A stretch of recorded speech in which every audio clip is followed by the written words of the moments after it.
The federal courthouse of Manhattan, Monday morning, 6:47 a.m. A man in a blue janitor uniform pushes a mop cart down a marble hallway.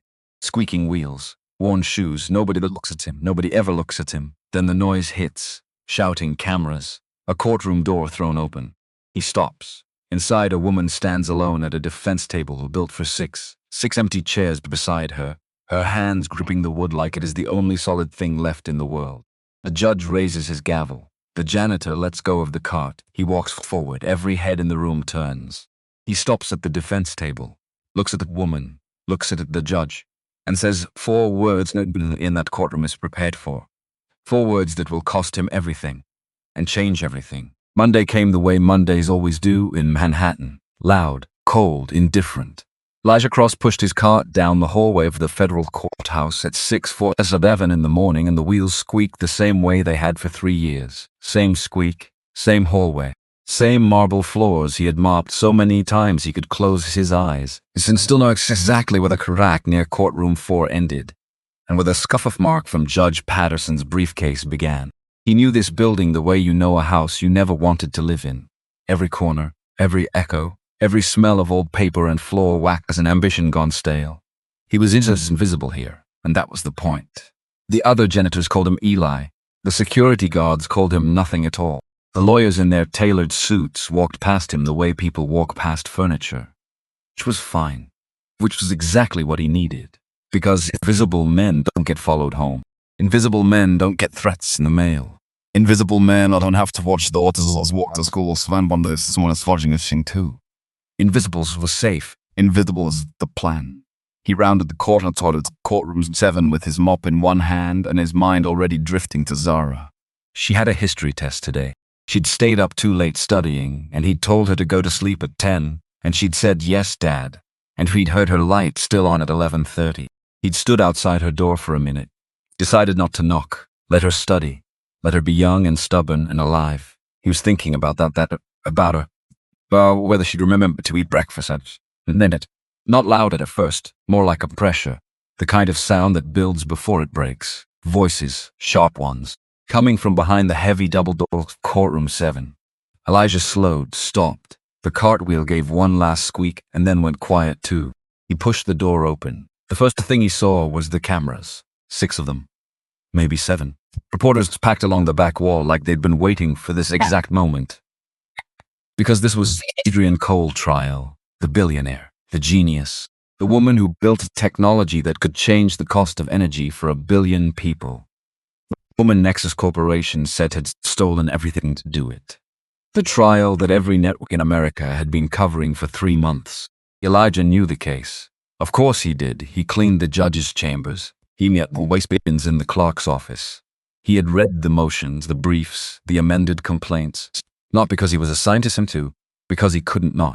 Because 15 years ago, reading case files was as natural as breathing, and some habits love even when you try to suffocate them. But none of that mattered now. What mattered was the woman standing at the defense table. Adrian Cole, 42 years old, Navy suit, hair pulled back and alone, entirely alone. 6 chairs at the defense table. 6 chairs that had been occupied by mixing tenants from one of the most expensive firms in the city for the past 8 months. 6 chairs that were now empty. Just her, just as those empty chairs. And the look on her face. Elijah had seen a lot of faces in courtrooms. He'd seen defendants who cried, defendants who raged, defendants who sat perfectly still because their lawyers told them to perform calm, even when they were falling apart inside. He'd seen guilt, he'd seen innocence.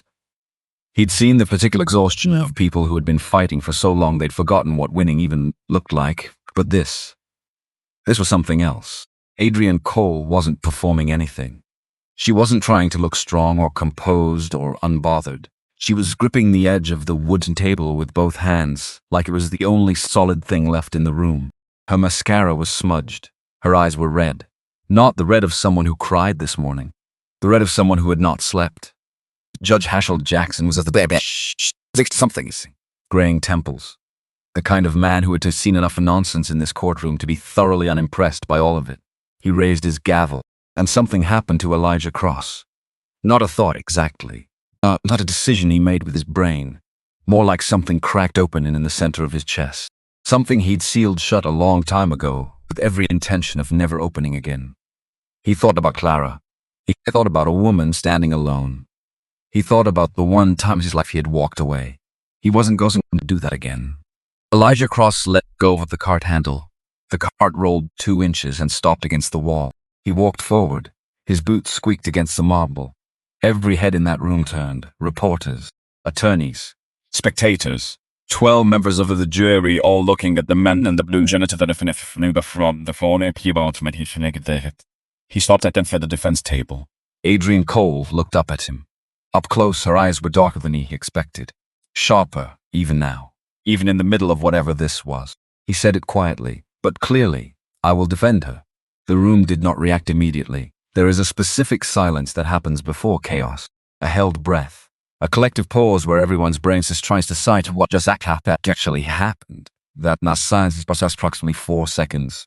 And then courtroom suspense erupted. Judge Jackson's gavel came down hard. Twice. 3 times. Order. Order in this courtroom. Donnell Holt was on his feet. The prosecutor. 55 years old. Silver hair. A suit that cost more than Elijah made in 3 months. The kind of man who wore his authority like a skin to consider any disruption to his proceedings a personal insult. Your Honor, this is completely inappropriate. This man is a janitor. He has no nothing here whatsoever. Judge Jackson looked at Elijah over his glasses. Not unkind, not cruel, just measuring, sir. You're tame. Elijah Cross. Mr. Cross. Do you have proof of licensure? Elijah reached into the chest pocket of his uniform, pulled out a worn leather wallet. He unfolded it carefully, produced a laminated card that had been in that wallet for so long the edges had gone soft. He handed it to the bailiff. The bailiff carried it to the bench. Judge Jackson studied it for a long moment. This shows you were admitted to the New York bar as of 23 years ago, he looked up. As you've practiced in 15 years. Personal reasons, Your Honor. The license is still active. Yes, Your Honor. Donnell Holt made a sound that was not quite a word. More like the noise a man makes when he's trying very hard not to say what he's actually thinking. Your Honor, I must object in the strongest possible terms. Miss Cole had a legal team of 6 attorneys from one of the top firms in the state. They withdrew this morning without explanation. And now he paused as if the next words were causing him physical pain. A courthouse custodian wants to represent her in a federal theft case. Judge Jackson set the card down. He looked at Adrian, not at Holt, not at Elijah, at her. Miss Cole, do you consent to this representation? Adrian had been watching Elijah since he walked up. She was still watching now, like she was trying to solve something. Like he was a problem she needed to understand before she decided what to do with him. Yes, she said. I do. Judge Jackson exhaled once. The exhale of a man who has long since stopped being surprised by what happens in courtrooms. Very well, Mr. Cross, you have 72 hours to prepare. We reconvene Thursday morning at 9 o'clock. The gavel came down. The room erupted again. But this time Elijah was already moving. The black car was waiting at the curb. Elijah had told himself he needed to clock out first. Adrian had said get in the car now. He got in the car. They rode uptown in silence for 5 full minutes. The city moved past the windows. Traffic noise, horns, the particular rhythm of man that never stops no matter what is happening to you personally. Adrian sat on the opposite side of the car, looking out the window, not at him. Elijah looked at his hands. They were rough. What's close to calluses on his right palm from the mop handle that he couldn't remember getting. There was a small scot as his left thumb from a piece of broken glass in a conference room 2 winters ago. Lawyer hands used to look different. Why did you do that? Her voice was quieter than he expected. I don't know. And then, because that was the answer, that's not entirely true. I'm going to be cleaning that courtroom for 3 hours. I've watched your case from the beginning. I've read the motions, the briefs. I've seen you lawyers argue and file and cross-examine. He paused. And I've watched them lose ground every month. They didn't lose. Her jaw tightened. They quit. Same result. She turned to face him fully for the first time. Do you know who I am? Adrian Cole. You founded Awful Quantum Technologies.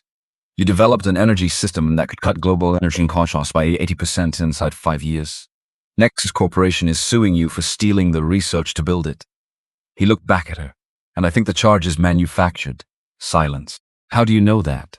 Because I've read the case, and the evidence doesn't fit the timeline. It doesn't fit the science. It doesn't fit anything except a story someone decided to tell. Another different time, she was recalibrating. You read case files at night while cleaning. I had insomnia. Something almost moved across her face. Not quite a smile, not quite anything. Just the edge of something that might have been one, a long time ago, in a different version of this day. The car pulled up to a building on the upper side. Glass and steel. The kind of building that doesn't need a sign because the people who need to know where it is already know. Adrian stepped out, turned back. We have 72 hours and approximately 400 boxes of documents. Elijah looked down at his janitor uniform. I should change first. You can change later. Right now, I need someone who reads case files at 3 a.m. He got out of the car. The penthouse occupied the entire top floor. Floor-to-ceiling windows overlooking Central Park. Furniture was minimal and expensive, and designed to make you feel like disorder was a personal failing. Everything white or gray, or the color of steel in a winter light. And then the dining table. Cardboard boxes, dozens of them. Stacked and labeled and organized in the way people organize things was very hard to maintain the illusion of control. That's everything, Adrian said. She stood at the edge of the room looking at the boxes like they had betrayed her. Contracts, emails, financial records, lab reports. Going through all of it and told me we had no case. She crossed her arms. Used tough 75 hours to find something they missed. Al-Sassan rolled up the sleeves of her form. Look at the boxes. Felt something happen in his chest again. Quieter this time. Steadier. Not a crack opening. A door. I'll need coffee, he said. Kitchen is through there. He started with the emails. There were thousands. Printed and organized into binders. He scanned each one, not looking for science. He understood maybe half the technical language and he knew it. Quantum entanglement. Photon modulation. Energy conversion thresholds. Terms that meant something to people who spent their lives in labs. But Elijah Cross had not spent his life in a lab. He had spent his life watching people. Watching the way language shifts when someone says himself. The way from correspondence exactly at the moment the relationship turned dangerous. The way people's words went formal and careful, right, but they did something they knew was wrong. He was looking for the moment someone started lying. He found it in the emails between H4 and his assistant, Jade Okafor. The early messages were warm, easy. The kind of correspondence between two people who genuinely liked each other. Jade calling Adrian's presentations brilliant. Adrian responding with the specific shorthand of two people who have worked closely enough to develop their own vocabulary. Comfortable, real, and then a shift, just and sudden, not dramatic, just a slow cooling. Like a room after the heat's turned off, you don't notice at first. Then one day you reach for your coat. By the final months, Jade's messages were formal, precise, stripped of anything personal, and then they stopped. Elijah flipped to the employment files, found Jade's contract. Read every clause, including the ones buried at the end that most people skim. Non-compete provision, 5 years. Unusually broad. Covered any work in any capacity related to quantum energy research. Not just competitors, anything. He opened his laptop, searched Jade's name, LinkedIn profile. Cole Quantum Technologies listed until March of last year. And then, 2 months later, Nexus Corporation, technology consultant. The company suing Adrian. Elijah sat back in his chair. Something cold moved through him.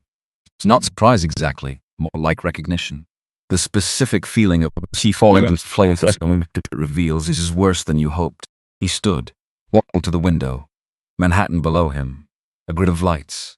Still and moving at the same time. The further let us remember. Because just the thing about that standing at the window in a city at night is that it strips away whatever performance you've been maintaining. And Elijah Cross had been maintaining a very specific performance for 15 years. The performance of a man who had made his peace. He hadn't made his peace. He had made a truce with his own fear. And truces are not the same thing as peace. Truce means both sides are still armed. 15 years ago, he had been 30 years old. The kind of young lawyer who believed that truth was a weapon if you knew who needed it. He had represented a journalist named Robert Hayes, a man who had spent 3 years documenting a network corruption that ran from contracting firms to 3 sitting senators. Shell companies, laundered money. People in power doing what people in power so often do, which is protect their ability to stay in power at the expense of everyone else. The trial had started well. Elijah had witnesses, documents, 2 recordings that should have been enough, and then the witnesses disappeared. One died in a car accident on a Tuesday night. Another recanted with the specific flatness of a man who had been told exactly what would happen if he didn't. The documents vanished from the evidence locker, and when Elijah asked questions, he was told there had been an administrative error. He was told there had been an investigation.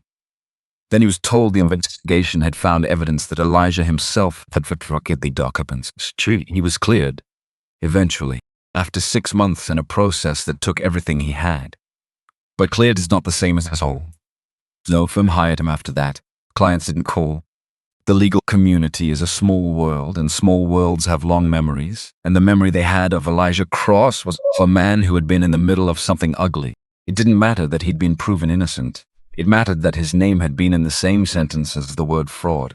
He was 31 years old and his career was over. And then Clara died, 13 years ago. A Tuesday night.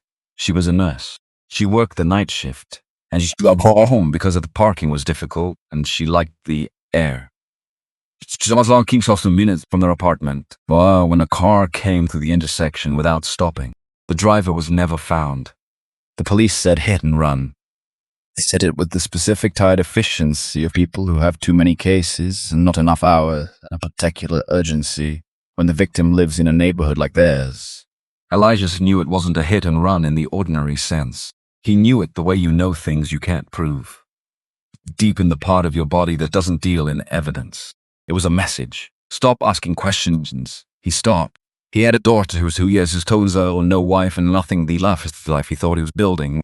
And he moved, changed jobs, moved again. Did the math on invisibility and decided the math worked out in his daughter's favor. 3 years ago he came back to New York, took the janitor job at the federal courthouse because at least there he could be near something that once mattered. He told himself it was enough. He told himself it was smart. He told himself a lot of things. He walked back to the table and kept reading. At 3:40 in the morning, Elijah Cross found it. A folder in the discovery files labeled miscellaneous correspondence. 847 individual emails. No one had read them all. He could tell from the organization, or the lack of it, that this folder had been treated as overflow. Background noise. The legal equivalent of a junk drawer. He read them all. Halfway through he stopped, then went back, then read it again. An email chain between David Cruz, CEO of Nexus Corporation, and a man named Hindanward Varnas as identified in the signature line on senior strategic consultant. The subject line, coal situation, next steps. Crane had written, the coal technology is not theoretical. The projections are real. If this reaches market in the timeline her team is describing, we are looking at an 80% reduction in energy costs within 5 years. I want you to understand what that means. It does not mean we lose market share. It means we stop existing. We need a strategy and we need it now. Voss replied, legal route is cleanest. Jade is already positioned. Once she delivers the core data, we frame Cole as the one who stole it. Corporate espionage. The media will carry the story. And by the time anyone looks too closely, the damage is done. And the technology is tied up in litigation for a decade. Crane, what about her legal team? Voss? 3 of the 6 have agreed. The price was reasonable, though they'll manage the discovery process to make sure nothing useful survives. If the case somehow survives to trial, they walk out. Should be standing alone. He printed at every age. His hands were steady, which surprised him. He thought they might shake, but something had settled in him that hadn't been settled in years. Not calm exactly, something older than calm.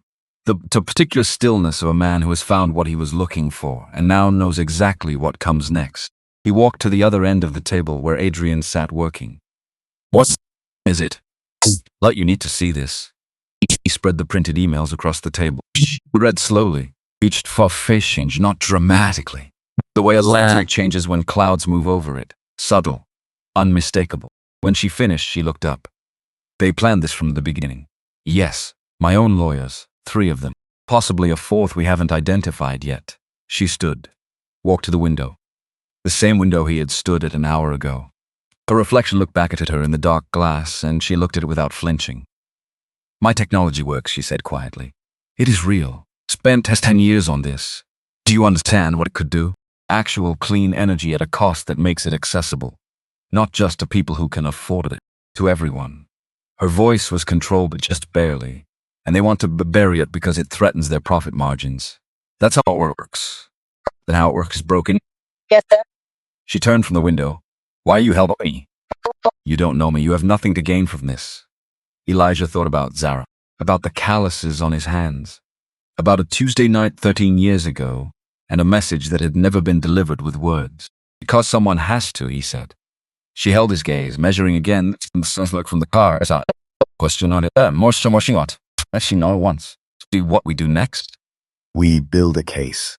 Starting now, they worked through the rest of the night. Elijah drafted motions, made lists, organized the emails into a sequence that told the story cleanly, not as a collection of documents, but as a narrative. Because jurists are not machines. They are people. And people understand stories. Adrian answered teachers, explained the signs in terms he could actually use. When he didn't understand something, she backed it up and found a different angle. No impatience, no condescension. Just a muffled woman who had explained her work to non-scientists before, and I knew how to find the door.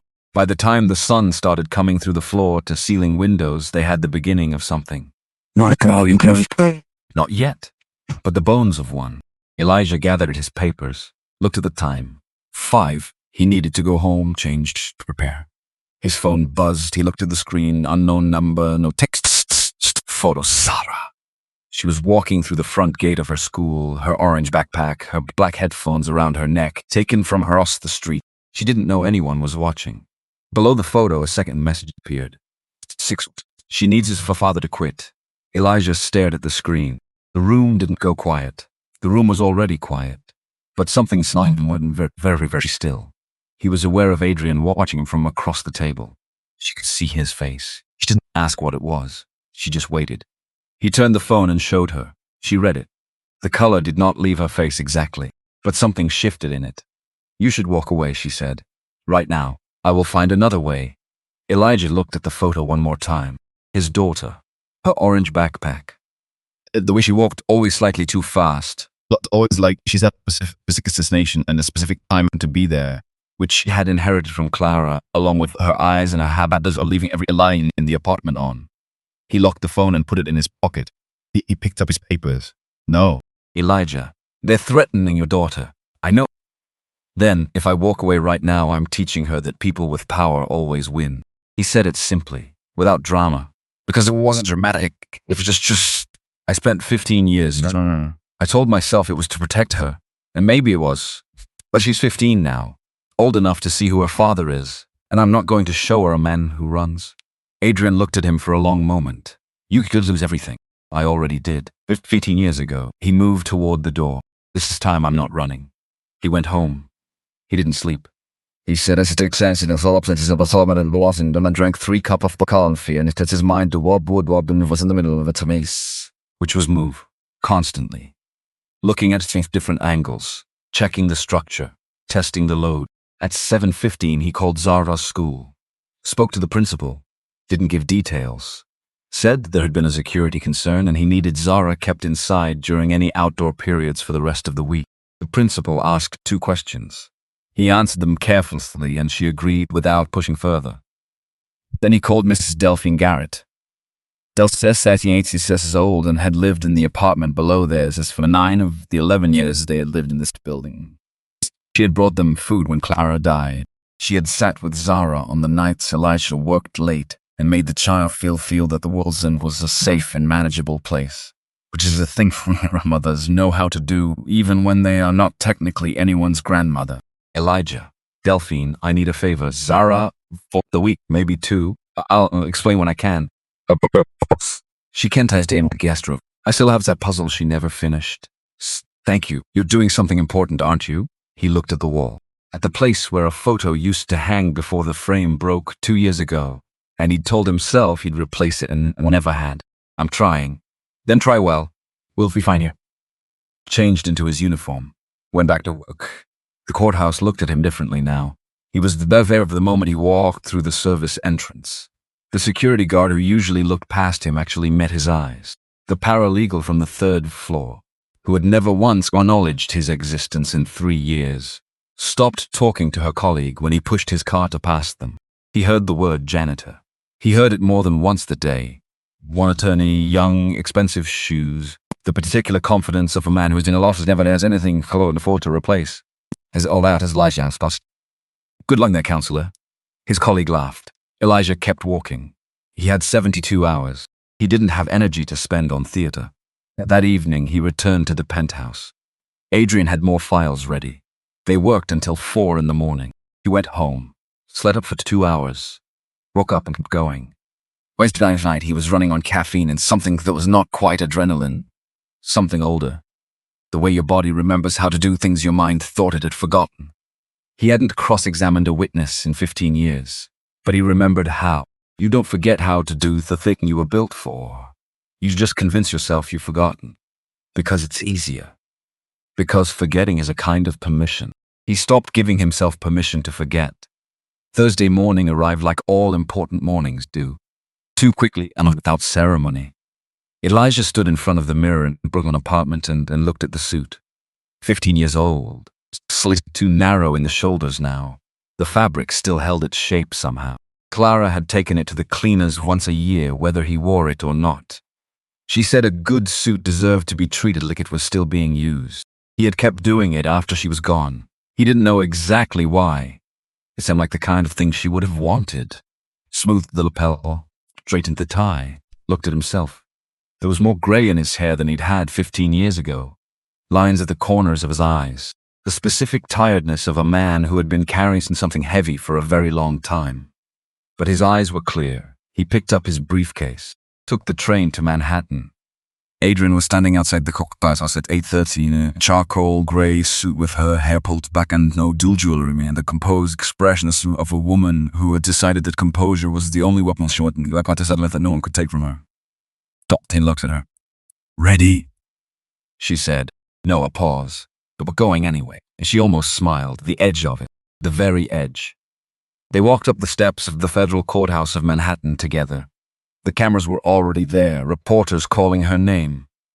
Questions overlapping each other until they became a single wall of sound. Elijah kept his barefoot and his pace steady and didn't look at any of it. He pushed through the door. The marble floor was cold and clean and shining. He had mopped this floor 400 times today. He walked across it in a 15-year-old suit and with a worn leather briefcase and the weight of everything he had left behind and everything he still owed. And he did not look down. Courtroom 7 was packed, every seat full. Reporters along the back wall, jury in their box. Judge Jackson at the bench with the particular stillness of a man who presides over the judgment of human beings and has long since decided that stillness is the appropriate response. He looked at Elijah when he entered. Just for a moment, Elijah met his gaze. The judge looked away. "Mr. Cross," he said when the room had settled, "are you prepared to proceed?"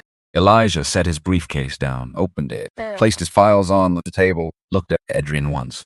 She was looking straight ahead. He sat down. "Yes, Your Honor." "Very well." The gavel came down. "Mr. Holt, call your first witness." And the thing Elijah Cross had been running from for 15 years, the thing that had cost him everything the first time and might cost him everything singing. He was ready. Or he wasn't. It didn't matter anymore. He was here. Darnell Holt stood up like a man who had never once in his life considered the possibility of losing slow. Durrett, adjusting his cuffs with the specific confidence of someone who has performed this exact entrance many times before and knows exactly how it lands. The prosecution calls Dr. Tobias Brewer. The man who walked the witness stand was 62 years old and moved like he was used to being the smartest person in any given room. Gray suit, wire-rimmed glasses.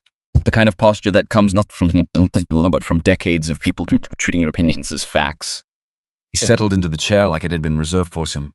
Holt smiled. "Dr. Brewer, can you describe your professional background for the court?" Brewer nodded, unhurried. Doctorate in electrical engineering from MIT. 30 years working in advanced energy systems. Consulted for the Department of Energy, NASA, 3 major private energy corporations. "And you reviewed technology at the center of this case?" "I did. Extensively." "What did you conclude?" Brewer adjusted his glasses, looked at the jury. 12 people who'd been listening for 2 days and were ready for someone to tell them something definitive. "Miss Cole's quantum energy system is nearly identical to proprietary research conducted by Nexus Corporation approximately 3 years ago." Core architecture. photon modulation technique, the software framework governing energy conversion. These are not coincidental similarities. The overlap is precise enough to indicate direct access to Nexus's protected research. A pause. In my professional opinion, this is theft. The jury leaned forward, Adrian's hands flat on the table, not gripping flat. The specific stillness of someone who has trained themselves not to react. Elijah watched her for exactly 1 second. Then he picked up his folder, stood up. "Your witness, Mr. Cross," Judge Jackson said. Elijah walked to the witness stand slowly. Not because he was unsure, because pace is a weapon. Because the jury was watching not just what he did, but how he did it. Because a man who moves like he has a somewhere urgent to be signals panic. And a man who moves like he has all the time in the world signals something else entirely. He stopped in front of Brewer. Looked at him for a moment. Just a moment. "Dr. Brewer, you testified that you have a doctorate from MIT. That's correct. In electrical engineering. Yes, not quantum physics. A beat. Electrical engineering has significant overlap with... I didn't ask about overlap. Still calm. Still quiet. How many peer-reviewed papers have you published on quantum mechanics?" Brewer blinked, just once. But Elijah saw it. "I'm not a quantum physicist by priming training." "Right, so the answer is 0. I have extensive practical experience with energy systems that Dr. Brewer." Elijah opened the folder. Laid a document on the rail of the witness stand. "This is your published curriculum vitae submitted to this court in discovery. 43 publications listed. I read all of them last night." He paused. Waited because silence in a courtroom is not empty. Silence in a courtroom is loaded. Silence in a courtroom makes 12 people hold their breath and lean forward and pay attention. Not one of them mentions quantum mechanics, quantum entanglement, photon behavior, or energy conversion at the quantum scale. Brewer's jaw tightened slightly. Micromovement. The jury wouldn't catch it. Elijah caught everything. Yet you're presenting yourself, this jury, as an expert in quantum energy technology. Why is that? Objection. Holtwell was on his feet, argumentative. Overruled, Judge Jackson said. "I'll answer the question. I call it this as a qualified physicist before forming my conclusions." Consulted with whom? Colleagues. Is that Nexus Corporation? A pause. Slightly too long. Among others. Among others, Elijah repeated. Not mockingly, just letting the words exist in the air for a moment. So your independent expert analysis of Miss Cole's technology was based in significant part on information provided to you by the company that is suing Miss Cole. That's a reductive characterization of, did you review Miss Cole's original research data? I reviewed some summaries of the original. No. Did you visit her laboratory? Did you speak with any member of her research team? No. Elijah nodded. Slow, thoughtful. Like a man putting together a puzzle he had already solved. So you testified under oath that 2 bodies of research are identical. But you have never examined one of them. Brewer opened his mouth, closed it. Elijah reached into his folder again, pulled out a second document, handed it to the bailiff. Your Honor, I'd like to enter into evidence Exhibit 14. A bank statement obtained during discovery showing a wire transfer of $300,000 made on March 15th of last year. Transferred into Dr. Brewer's personal account from a company called Vertex Horizon Consulting LLC, registered in the Cayman Islands. He turned back to Brewer. Vertex Horizon Consulting LLC is wholly owned by Nexus Corporation. The courtroom very still. The way is still when something's just shifted and everyone can feel it, but no one is sure yet which direction it shifted in. Then it unstilled. Noise building fast. Judge Jackson's gavel. 3 times. Order. Holt was as objection, Your Honor. Relevance. Counsel is attempting to the relevance. Elijah said, is Dr. Brewer received $300,000 from the company whose case he is supporting with his expert testimony. The jury should know who is paying for the story they're being asked to believe. Judge Jackson looked at Brewer over his glasses. Doctor, full financial disclosure investigation into your relationship with Nexus Corporation. You're dismissed. Brewer left the witness stand. Quickly. The red in his face visible from 12 rows back. Holtfoot stared at the defense table with the specific look of a man revising his calculations, fast, unhappily. Elijah sat down. Adrian leaned close. Said nothing out loud. But her shoulder touched his, just briefly. Just for a second. It was enough. The court resumed at 12:30. And that was when Kendrick Vonier tipped. Elijah was walking through the 3rd floor hallway. Moving fast, head down. The specific focused walk of a man who has 100 things to do in 60 minutes and intends to do most of them. A man stepped into his suit, charcoal, expensive but not flashy. The kind of suit chosen specifically to communicate that the person wearing it does not need to advertise. Mr. Cross.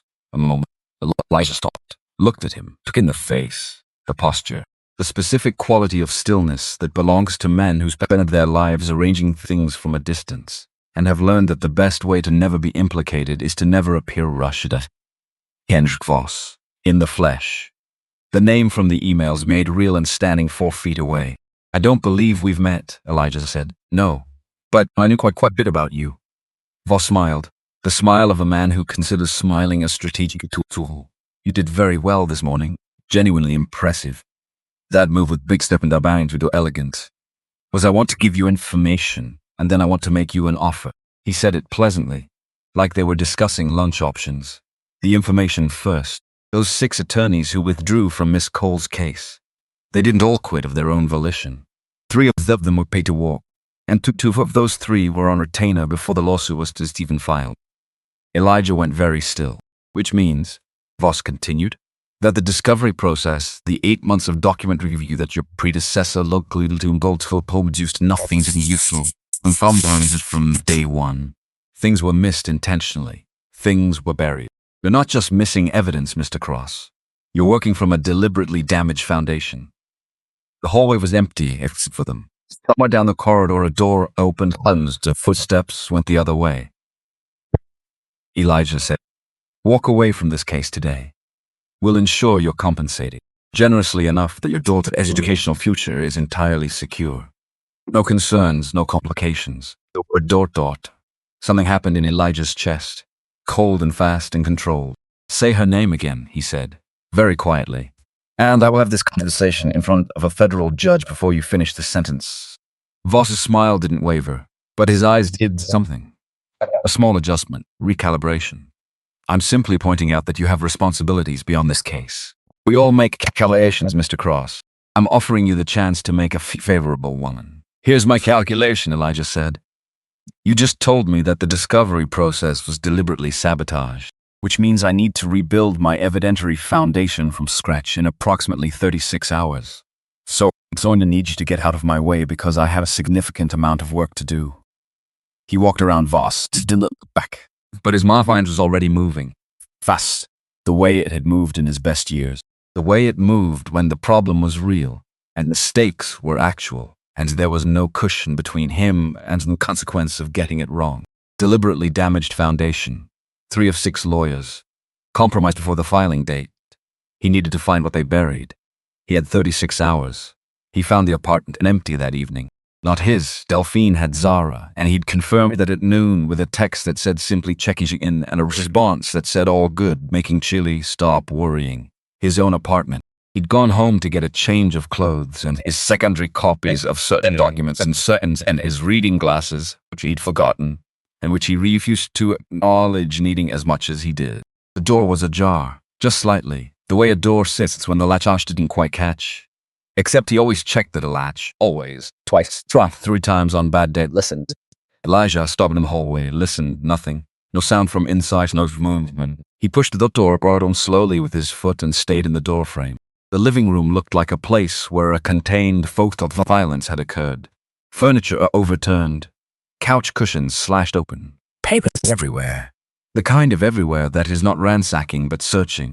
Someone looking for something specific. Working through the space methodically before running out of time. His laptop? Gone. The boxed second-play copies he kept on the top shelf of the closet? Gone. And the photos? Clara, Zara. The small collection of framed photographs he kept on the shelf above the television because he needed them there even though he's seeing some mornings he would somehow to see from the apartment to look at. Gone. Not broken. Not knocked over. Taken, he called the police. They came. They took a report with the specific efficient disengagement of people who are overworked and understaffed and have long since recalibrated their urgency thresholds. They said it looked like a burglary. They said these things happen. They'd file the report and be in touch. No one said they'd be in touch. After they left, Elijah sat on the floor. Just sat. In the middle of what was left of his living room. Back against the overturned couch. and found the piece of photograph wedged under the bookshelf. Just a piece torn. The corner of something larger.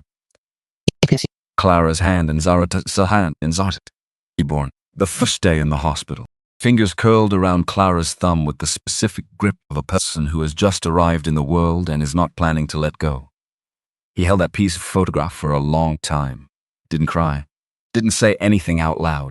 Just held it and let himself feel the full weight of the thing he had been carrying since he was 32 years old and did not know yet how long he would be carrying it. Then he put it in his sword. Called Adrian. I need a place to stay, and we need to move faster. The penthouse was quieter at night than he expected. A building this modern, a floor this high, there should have been city noise. But the windows sealed it out, and what was left was just the two of them at opposite ends of a long table, with the documents between them and the Particular silence of types of book were working too hard to fill spaces with words. Around midnight, Adrian went to the kitchen, came back with 2 glasses of water, set one in front of him, sat back down across the table. Neither of them spoke for a few minutes. Can I ask you something? She said finally. Sure. The real reason you stopped practicing. Elijah looked at her. I told you told me the outline. Robert Hayes, so you the ver on the clear verdict. She held his gaze. You didn't tell me about your wife. Not the comfortable silence of an hour ago. Something different. Something that required a decision. How do you know about Clara? I've spent 10 friendly thinking money. I know how to research people. She said it without apology. I'm not asking to intrude. I'm asking to name I think it matters. But for what you're sharing into that courtroom. This set his down, looked far and woe, the city below, quite quiet as a sort of toy, but never rushed. Clara was a nurse, night shifts. She walked towards them because she liked the air. He said it simply, without inflection. The way you say things, you have said it to yourself so many times they have worn smooth. 13 years ago, Tuesday night, a car came through the intersection at speed. The driver was never identified. But you know it wasn't random, I know, and you stopped after. I had a 2-year-old daughter, yes. That's not an excuse. It's just the math I did. Adrian was quiet for a moment. Not the silence of someone waiting for more. The silence of someone sitting with what they've been given. My father lost his job at a manufacturing plant when I was 14, she said. He refused to sign off on a falsified safety report. The plant had a systemic problem and the managers wanted to bury it. So he said, a pause. I said yes anyway. Use someone else's signature. And fired my father for unrelated reasons that they had spent 3 weeks manufacturing. Elijah looked at her. He died 2 years later. Heart condition. No insurance. No job. No access to the kind of care that might have courted earlier. Her voice was level. Had been level for this entire conversation the way a person's voice is level when they have told a story enough times to have made peace with the telling of it, even if not with the story itself. I was 16. My mother worked 2 jobs. I started researching physics in the public library after school because it was free and because I needed something to put my mind into that was larger than what was happening at home. She looked at the table, then back at him. I didn't build Coal Quantum to get rich. I built his good my father. That's because a system decided his life was worth less than the inconvenience of fixing a problem. And I wanted to make something that system couldn't ignore. And now the system is trying to bury it. They're not trying to bury the technology. Something sharpened in her eyes. They're trying to prove that someone like me doesn't get to win. That's what this is. Under all the legal language and the expert witnesses and the corporate strategy. I just looked at her for a long moment. They don't let them prove it. She held his gaze. The specific look of a person just deciding whether to believe something they want very much to be true. All right, she said, and they went back to work. 47 in the morning, Elijah's phone rang, an old number. He almost didn't answer. Then something, the instinct of a man who has spent 3 years reading case files at night and knows that things that matter tend to arrive at inconvenient hours, made him pick up. Mr. Cross. A woman's voice, quiet, fractured at the edges. The specific sound of someone who has been holding themselves together through an act of will and is reaching the limit of how long will can sustain that. Yes, this is Jade Okafor. He sat up straighter. Across the table, Adrian looked up from her documents. I know you've been looking into me. I know what you found. A breath. I have everything. Recordings, wires transfers. The communications ordering the sabotage of Miss Cole's legal team. The contingency planning. Why are you calling now? A pause. Long enough that he thought the line had dropped. Because tonight someone came to my apartment. 3 of them. They came for the phone. Another breath. I got out through the fire escape. I've been walking for 40 minutes. Loud things. Don't stop, Jans. He looked at Adrian. She was already standing. Jade Okafor arrived at the penthouse at 3:30 in the morning. She was 31 years old and looked, at this moment, about 10 years older than that. Left eye beginning to darken. A split at the corner of her lip. Her jacket torn at the shoulder seam where someone had grabbed her and she had pulled away. She stood in the doorway and looked at Adrian. And the thing that happened on Adrian's face in that moment was complicated. Anger and grief. And something older than both of them. The particular pain of being betrayed by someone you trusted and then having to look at them afterward. Jade didn't try to explain. Not yet. She just said, "Sorry, I know that isn't enough." Adrian looked at her for a long time, then stepped back from the door. Come. Jade sat at the table. Elijah sat across from her. Adrian stood not pacing, Just listening. Arms crossed. present. "They approached me 14 months before the lawsuit was filed," Jade said. Quiet and steady, the voice of someone who has already decided that the only way through this is all the way through. Boss. He came to me directly, just told me what they needed. Data from the lab, specific files, specific timelines, and you agreed. Not an accusation, just a fact laid on the debatable between them. My brother had been arrested 18 months earlier. It was complicated. He had a record from when he was 19, and this new charge would have meant mandatory minimum. She kept her eyes level. Voss knew about it. He told me the charge would disappear if I cooperated. And he told me what would happen to my brother if I didn't. Silence. "That doesn't make it right," she said. "No, I knew and I was no. It was my brother and I." She stopped, pressed her lips together.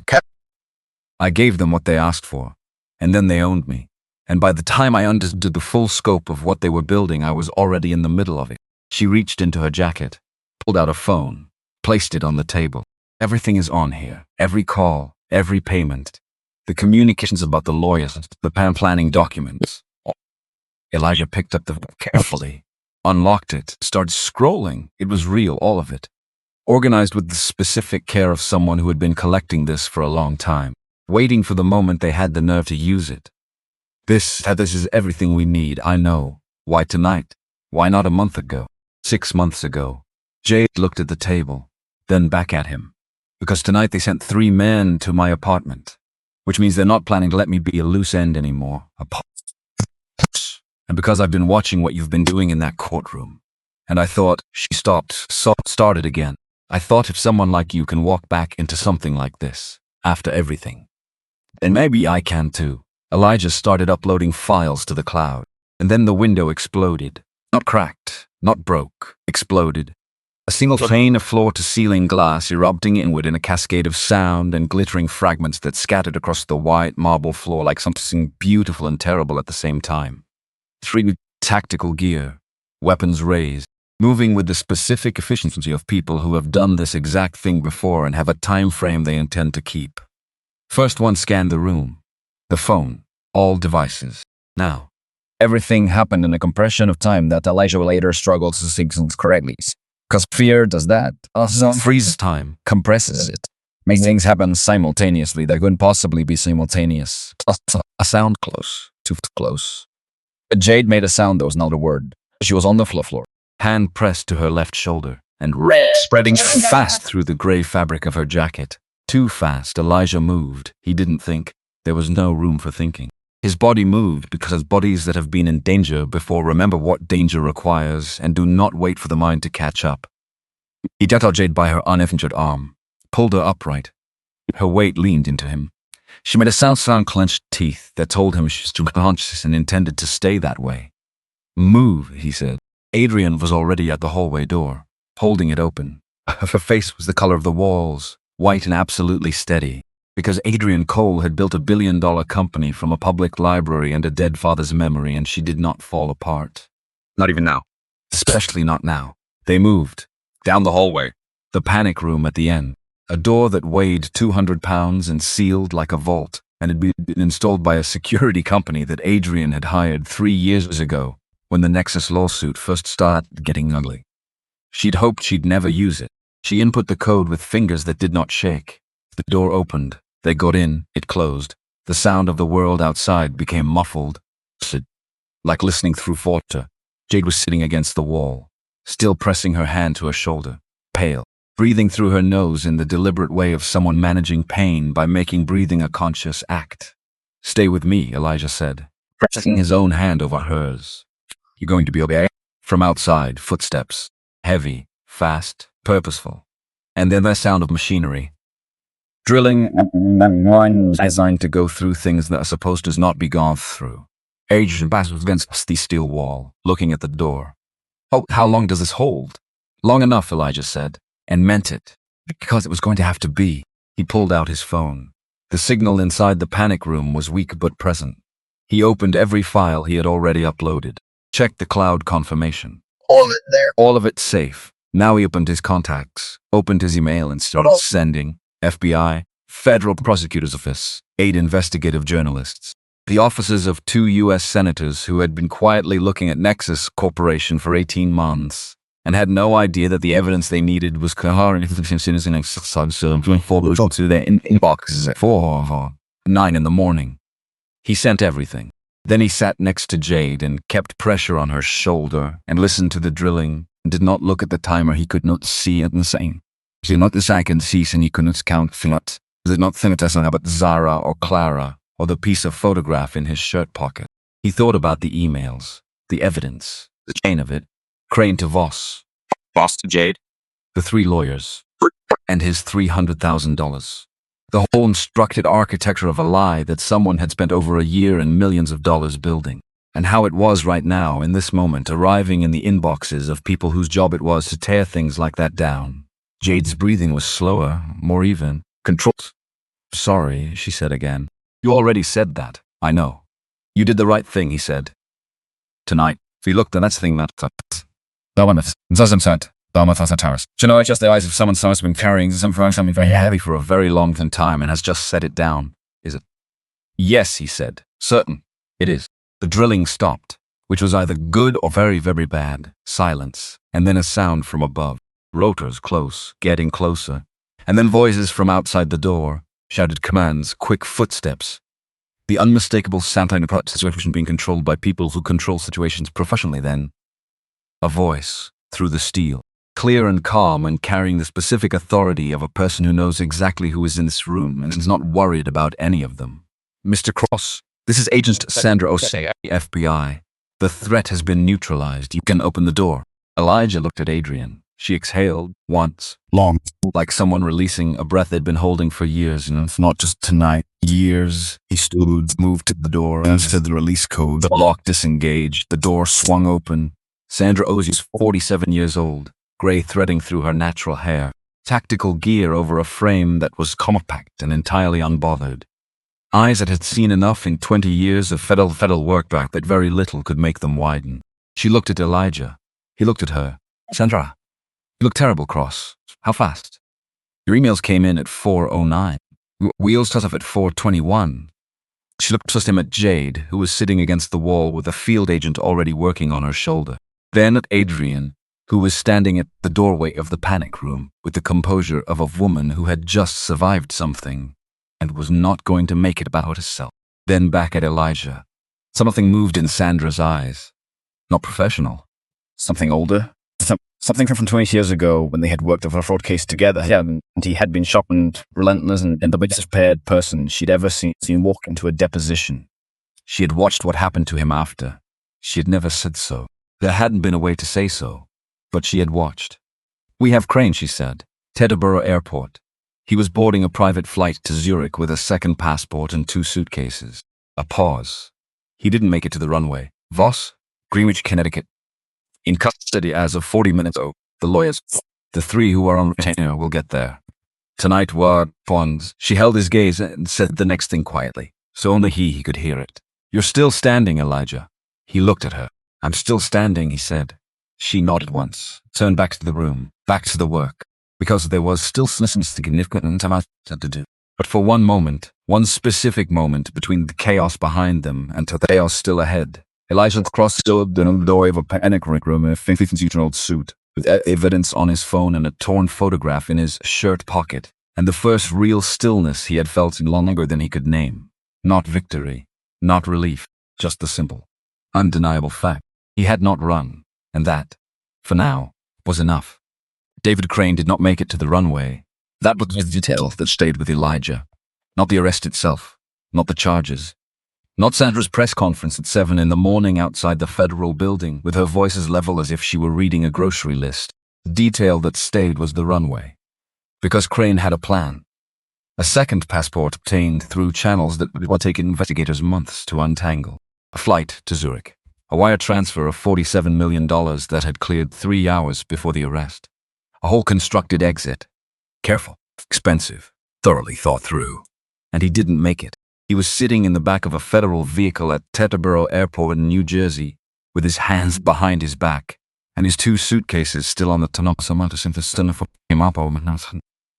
Elijah heard this from Sandra at 7:22 in the morning. He was sitting in a federal safe house in Brooklyn that smelled like industrial coffee and old carpet. The kind of place where serious people do serious works at all hours, and no one bothered to make it comfortable. Because comfort is not the point. He had not slept. He was past the point where sleep felt like something his body remembered how to do. Jade was at a hospital 2 miles away. The bullet had passed through the muscle of her left shoulder without hitting anything that couldn't heal. She would be in surgery for 2 hours and in recovery for the rest of the day. Then, according to Sandra, moved to a secure location until the full scope of what she knew could be properly documented. Which was going to take a while. Because what Jade knew was substantial.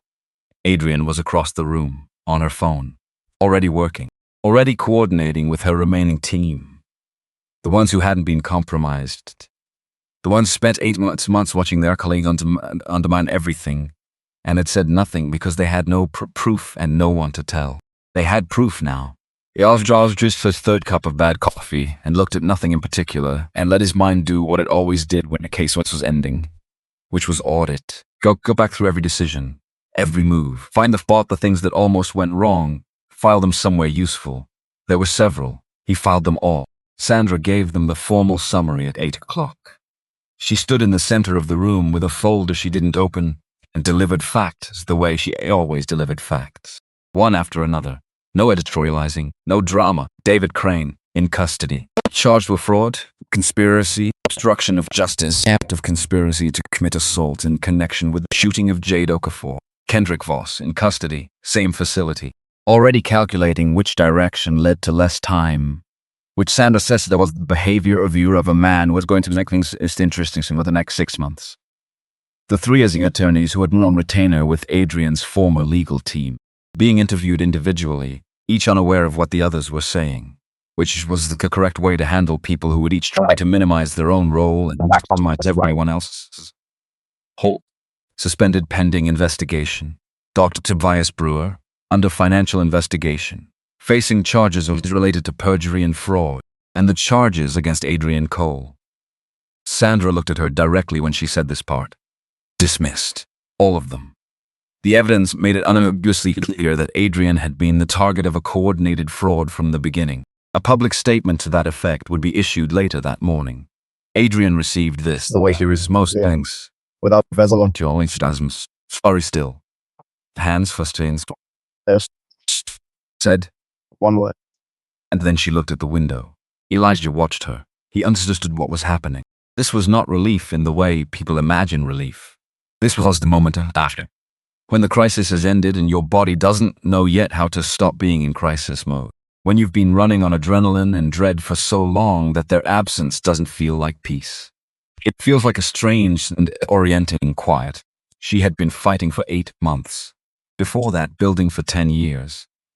Now someone was telling her it was over, and she didn't know what to do with over. Understood that completely. He ordered himself another cup of bad coffee, sat back down, and waited for the quiet to pass, because it always passes. He had learned that at least. 3 days in the safe house. Then Sandra cleared them to go home. Security details assigned. Crane and Voss in custody.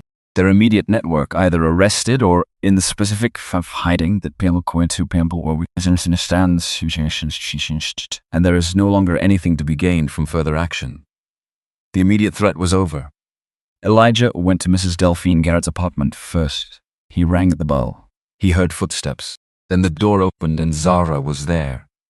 She didn't say anything. She just stepped forward and put her arms around him and held on. Not dramatically. Not with the kind of intensity that performs itself for an audience. Just the specific tight grip of the 15-year-old who had been worrying in private and was not going to admit how much. He held her back. Over her shoulder, he could see Mrs. Garrett in the hallway. The old woman looked at him with the particular expression of someone who has seen a great deal of life and knows when something important has just happened. She nodded once, slowly, then turned and walked back toward the kitchen to give them the moment. After all, Zara looked at him. Exactly, met his face the way she had done since she was small, like she was running a diagnostic. Then she said, "I need to sleep." He said, "No, eventually." "Tonight," he said. "Yes, ma'am." And something close to a smile passed across her face before she turned to go pack her things. He stood in the hallway of Mrs. Garrett's apartment and looked at the wall and felt the specific weight of knowing that whatever came next, his daughter was standing in the next room, whole, unharmed, still herself. That was the most important thing. That had always been the most important thing. He had just taken a very long time to understand that protecting it didn't require him to disappear. 6 weeks later, the trial of David Crane began. It was larger than anything Elijah had been part of before. Larger even than the Robert Hayes case, which had felt enormous at the time. 3 federal prosecutors, defense teams for 6 separate defendants, 38 of testimony, financial forensics that required its own dedicated analyst team from the FBI's Economic Crimes Division. The Southern District of New York had not seen a corporate conspiracy prosecution of this scale in a decade, possibly longer. Elijah testified on the 9th and 10th days. He wore a suit Adrian had purchased and left outside his hotel room door with a note that said simply, "You need this." He had looked at the note for a moment, then at the suit. Then he had hung it on the door of the closet on bought and gone back to his prescription notes and told himself he would think about whether to wear it. He wore it. It fit correctly across the shoulders, which turned out to matter more than he expected. He sat in the witness chair on the 9th morning, looked at the courtroom and felt the particular clarity that comes from being on the side of the truth in a room designed to find it. Not confidence exactly. Just quieter, More durable. He was going to tell what happened. He was going to tell it accurately, and then whatever the jury did with it was their job, not his. The defense attorney for Crane was a woman named Patricia Weil, silver-haired, precise, the kind of attorney who does not make unnecessary movements in a courtroom, because she has learned that every movement is either working for you or against you. And stillness is almost always working for you. Elijah had spent the 6 days before his testimony reading every transcript of every case she had won, and several she hadn't. He knew he was touching himself a caper. She tried it. After his credibility methodically, his 15-year absence from practice, his employment as a custodial worker, the circumstances under which he had inserted himself into Adrian's case, the chain of custody for the documents he had found in the miscellaneous correspondence folder. Each one reasonable. Each one the question she was supposed to ask. He answered each one, clearly, without defensiveness. Because defensiveness signals that you believe the attack has landed and none of them had. Then she reached the last question. She looked at her notes, set them down, looked up at him.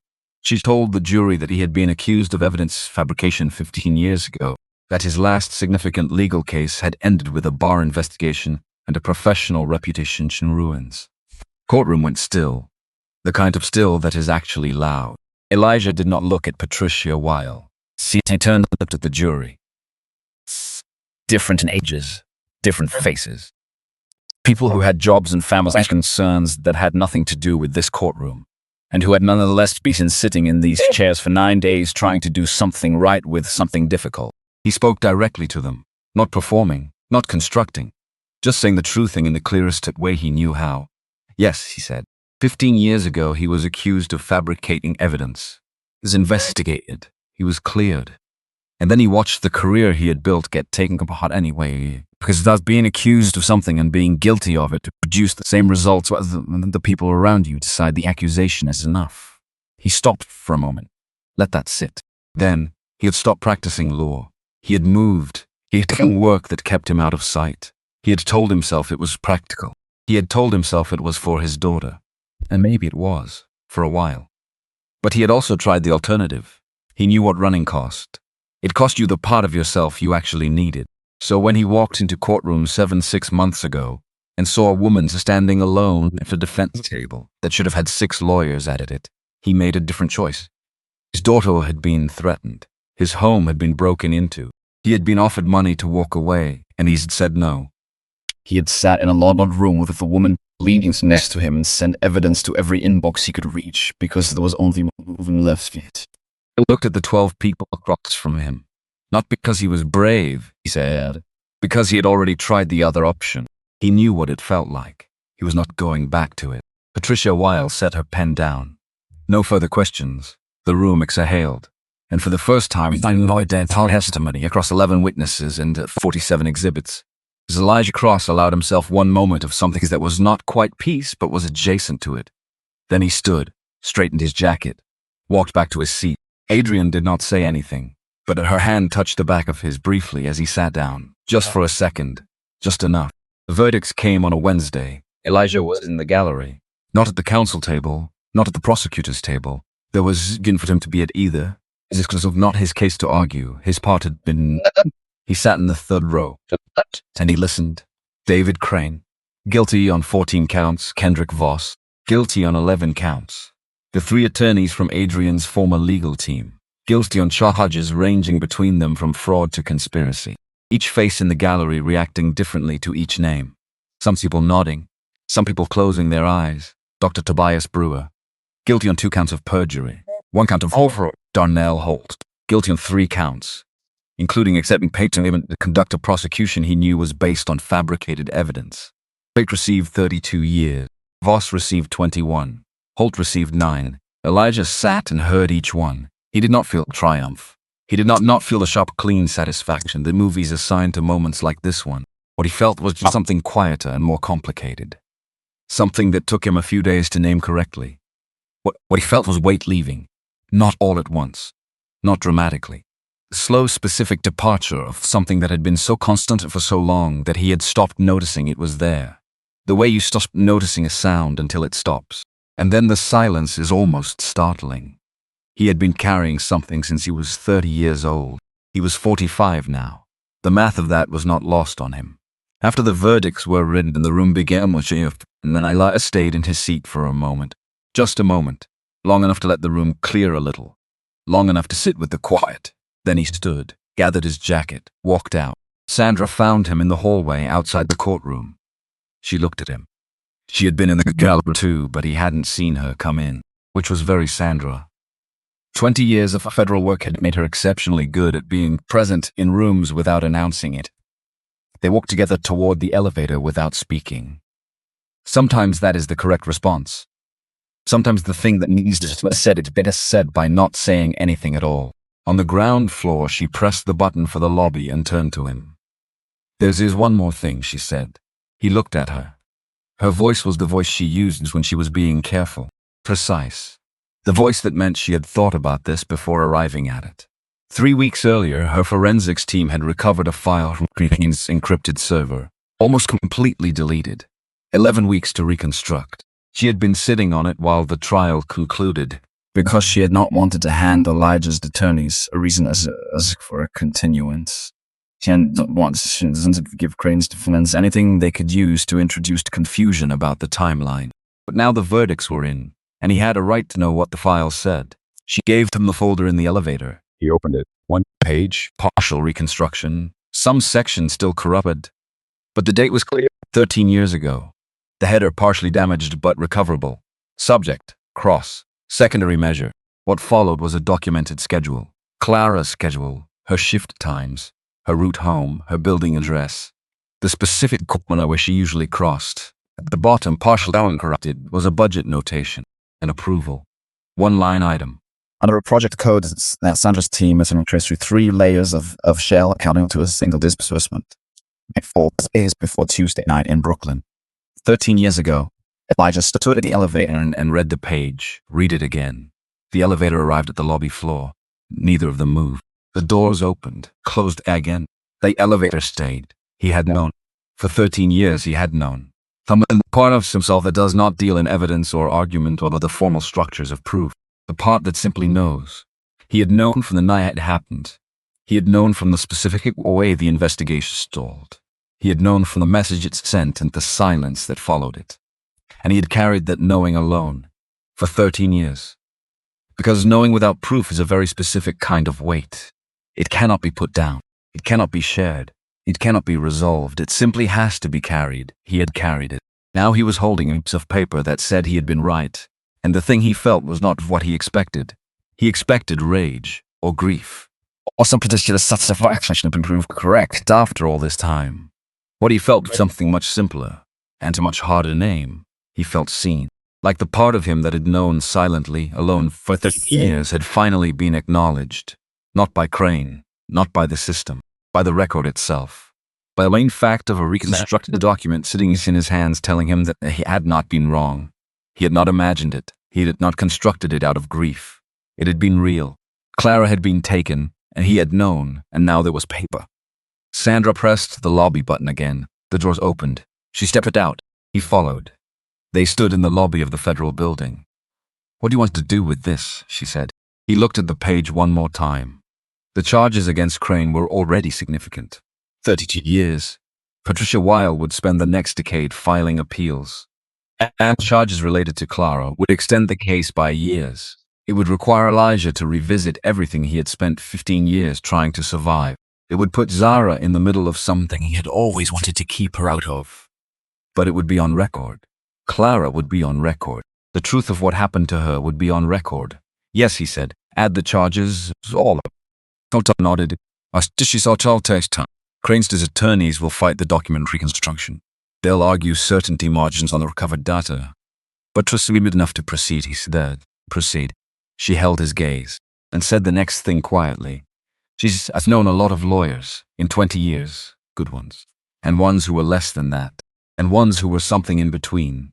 You were always the best prepared person in any room you walked into, Sue. I watched what they did to you after. I watched what it cost you, Sue." She said, "I'm glad you came back." He thought about the courthouse hallway, the squeaking cart, 3 years of mopping floors and reading case files at night, because he could not stop being what he was, even when he had decided to stop trying to be it. He thought about Clara walking home on a Tuesday night with her head tilted to the side. He thought of Zahara at Mrs. Garrett's door, arms around him, holding on. "Me too," he said, and he meant it completely. The following morning, Elijah was to collect Adrian. She had asked to meet at a coffee shop near her office, somewhere ordinary, which she understood. After 8 months of federal courtrooms and penthouse war rooms and FBI safe houses, ordinary was not a small thing. He got there first, ordered 2 coffees, sat by the window. She arrived 4 minutes later. No security detail. Just had her coat and a brick race, and this is the way she moved through a room like she had already calculated the most efficient path before entering it. She sat across from him, picked up her coffee. They sat in silence for a moment, which with Adrian was never an uncomfortable silence. It was just 2 people who had been through something significant together and did not feel the need to fill every space between them with words. Then she said, "I want to set up a fund." He said, almost amused, he said, "Been thinking about it since the charges were dismissed. I could tell by the way you were on your phone in the safe house the first morning." She said, "I was coordinating with my team." He said, "You were also sketching a funding structure on a legal pad. I saw it when you went to the kitchen." A pause. She said, "The Coal Justice Fund. Legal representation for people who can't afford it.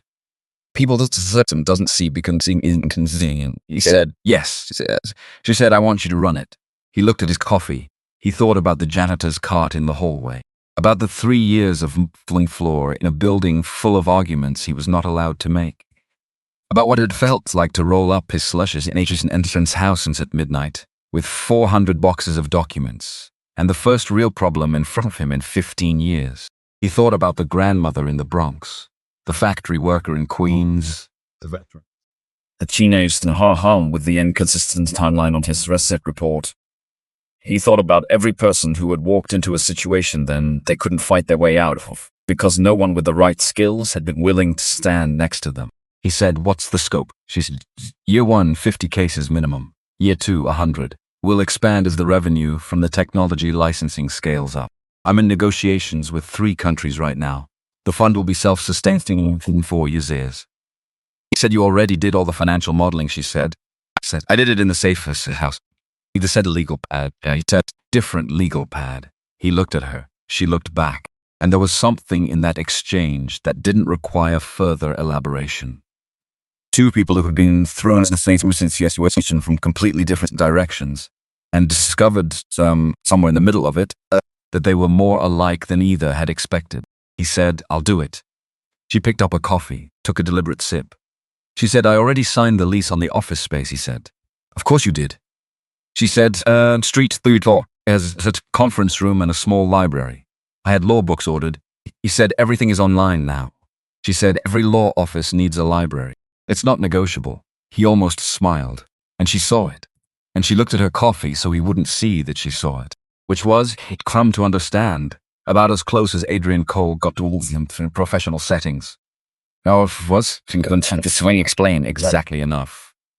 The house on Center Street was not large. 3 rooms, a front desk, a conference room with a table that was slightly uneven on one side, shelves of law books that no one had opened yet because everything was online and Adrian knew it and had bought them anyway. The sign above the door said Cross and Associates. Below it, in smaller letters, funded by Cole Justice Fund. Elijah stood on the sidewalk that morning. The sign went up and looked at it for a long time. Not performing anything, not constructing a feeling. Just standing there looking at his name on a building on Sayre Street in Lower Manhattan and letting that be what it was. Strange and right, both at once. Zara arrived at 10 o'clock. She had taken the train from Brooklyn by herself, which she was now allowed to do on weekends. She stood next to him and looked at the sign. She said, "Cross and Associates. That includes me, right?" He said, "You're in 9th grade."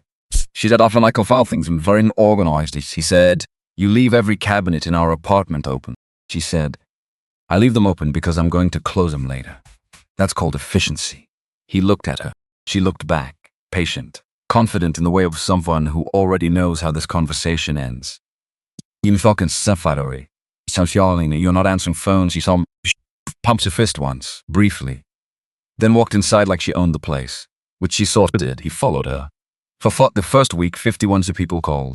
Elijah took 14 cases, not because the others weren't deserving, because there were only so many hours, and he was one attorney with 2 legal interns and a front desk manager named Donna, who had been a legal secretary for 30 years and had a specific gift for making frightened people feel like they had arrived somewhere capable of helping them. The 14 cases were not the kind that make newspapers. None of them involved billionaires or federal conspiracies or helicopter arrivals in the small hours of the morning. Random fire-yachting eviction based on a landlord's false claim of non-payment. She had receipts going back 4 years. She needed someone to make those receipts mean something in a courtroom. Aisha's would them mean something. The eviction was dismissed in 6 weeks. A man in Queens who had lost 3 fingers in a factory accident. His employer's insurance company was arguing negligence based on a report written 6 weeks after the fact by someone who had not been present. Elijah read the report and found 4 factual inconsistencies and 1 that was not factual at all. The case is settled in 3 months. A veteran in Brooklyn who had applied for VA disability benefits 19 months earlier and had received 2 acknowledgement letters and no further communication. Lazars had correct paperwork and then filed a formal complaint and then appeared in person at the relevant office and did not leave until someone provided a timeline. The benefits came through in 8 weeks. A woman in Harlem whose teenage son had been charged based on a timeline that did not hold together under any reasonable examination. Elijah's examined it, then examined it again, then filed a motion that required the prosecution to explain 3 specific gaps. They could not explain them adequately. The charges were reduced. The case is ongoing. Bristol's system had not seen or had seen and decided not to prioritize. Elijah Cross saw them. He worked long days, He came home to his apartment. She'd had new locks and new windows and the photographs back on the shelf above the television. Ate, slept, went back. Zara's came on Saturdays. She filed things. She was, in fact, extremely organized. He told her this once, and she said, obviously, Dad, in the tone of someone who has always known something, and is slightly bored by being told it. He did not tell her she was right about the cabinets. Some things a father keeps to himself. Adrian came by twice a week, sometimes to discuss funding allocations, sometimes to ask about specific cases where the called Justice Fund needed to understand what it was supporting, sometimes for no particular stated reason, which both of them understood meant she was checking in without wanting to call it that. She brought good coffee. Always. The kind from somewhere specific, made by someone who treated the process seriously. She set it on the corner of his desk without comment, and sat in the chair across from him, and they talked about work, occasionally about other things. Once for about 20 minutes, about the specific challenge of explaining photon efficiency to a jury of people who last thought about physics in high school. Adrian found this genuinely irritating. Elijah genuinely funny. She then found finding it funny genuinely irritating. And then, after a moment, she found it funny, too. Though she looked out the window while this was happening. She left that afternoon with her briefcase and her long stride. He watched her walk down Center Street until she turned the corner. Then he went back to the files, because there were always more files. And that, he had come to understand, was not a burden. It was the work. And the work was the thing. One morning in November, 3 months after the office opened, Elijah walked into the federal courthouse of Manhattan. New suit, good shoes, briefcase worn off at the handles from daily use. He was there for a hearing on the eviction case. Second appearance. The landlord's attorney had filed a response for what was suddenly creative and factually dishonest. And as that has spent the previous evening drafting the counter motion that would explain exactly why.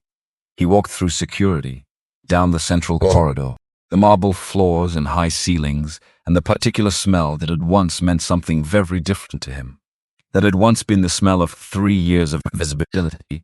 He passed the supply room near the east stairwell. The door was propped open. He could see the cleaning carts inside, mops in their holders, bottles of floor cleaner on the shelf, the specific functional order of a room's designed for work, not for looking at. Just for a moment, not sentimentally, just honestly. The way you acknowledge like something that was real before it was over. He had spent 3 years in this building as the persons no one looked at.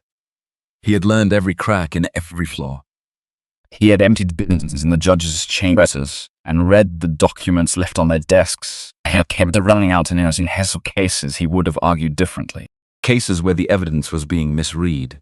Cases where someone was about to lose something they should not lose. He had never said anything. He had pushed the cart down the hall and gone home. And then one Monday morning he hadn't.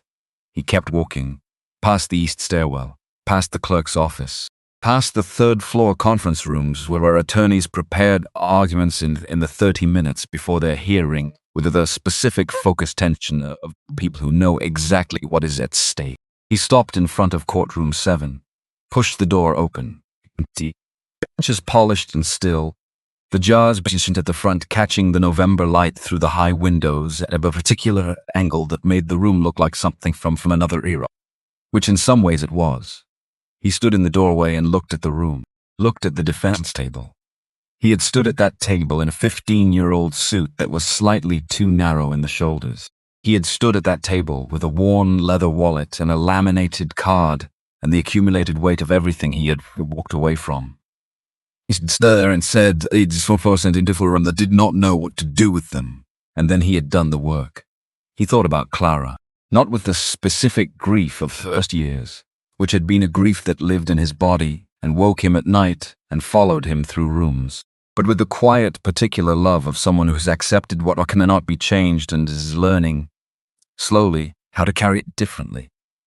She would have something to say about this moment. She always had something specific to say. That was warm and clear and slightly sharper than he expected. He thought she would have said, "What took you so long?" And she would have been smiling when she said it. He let the door close, turned, walked down the corridor toward courtroom 11. His hearings were scheduled for 9 o'clock. It was 8:52. His footsteps on the floor made the same sound they had always made. The sound of the building. The sound of the work going on inside it. The same sound he had heard for 3 years while pushing a cart. The same sound he heard now with a briefcase and a brief and the specific readiness of someone who has done the preparation and is walking towards the argument. Different shoes. Some slow was different man. Not entirely different. The man who had pushed the cart was still in him somewhere. The man who had wheels at 3 in the morning under fluorescent lights while the rest of the building slept. The man who had learned, over 3 quiet years, what it looked like when evidence was being buried and when arguments were being thrown, when the system was working wife as designed the people who designed it, and not at all for anyone else. That man was still here. He was just wearing a suit that fit correctly now. The door to courtroom 11 was 10 feet ahead. He thought about the grandmother in the Bronx, factory worker, the veteran, 15-year-old in Harlem. The people who had called in the first week and the week after and the week after that. He thought about the ones who hadn't called yet, because they didn't know anyone was there to call. He thought of all the courtrooms and of the federal buildings in all the cities where there's someone standing at a defense table, holding on to the edge of it with both hands, alone, while the cameras watched and the gallery filled and the gavel waited, and no one moved toward them. He pushed open the door to courtroom 11, walked in. The room was full of attorneys into seats, a clerk arranging documents at the bench, the jury being seated, the ordinary choreography of a system doing what it does every day, regardless of who is watching. He walked to the defense table, set down his briefcase, opened it, put his files on the table in the order he would need them, looked up at the bench, at the chair that would shortly be occupied by a judge who would call the proceedings to order and begin the particular process of trying to determine what was true. He was ready, or he wasn't. It had stopped mattering which. He was. And here was where the work was. And the work was what he had come back for.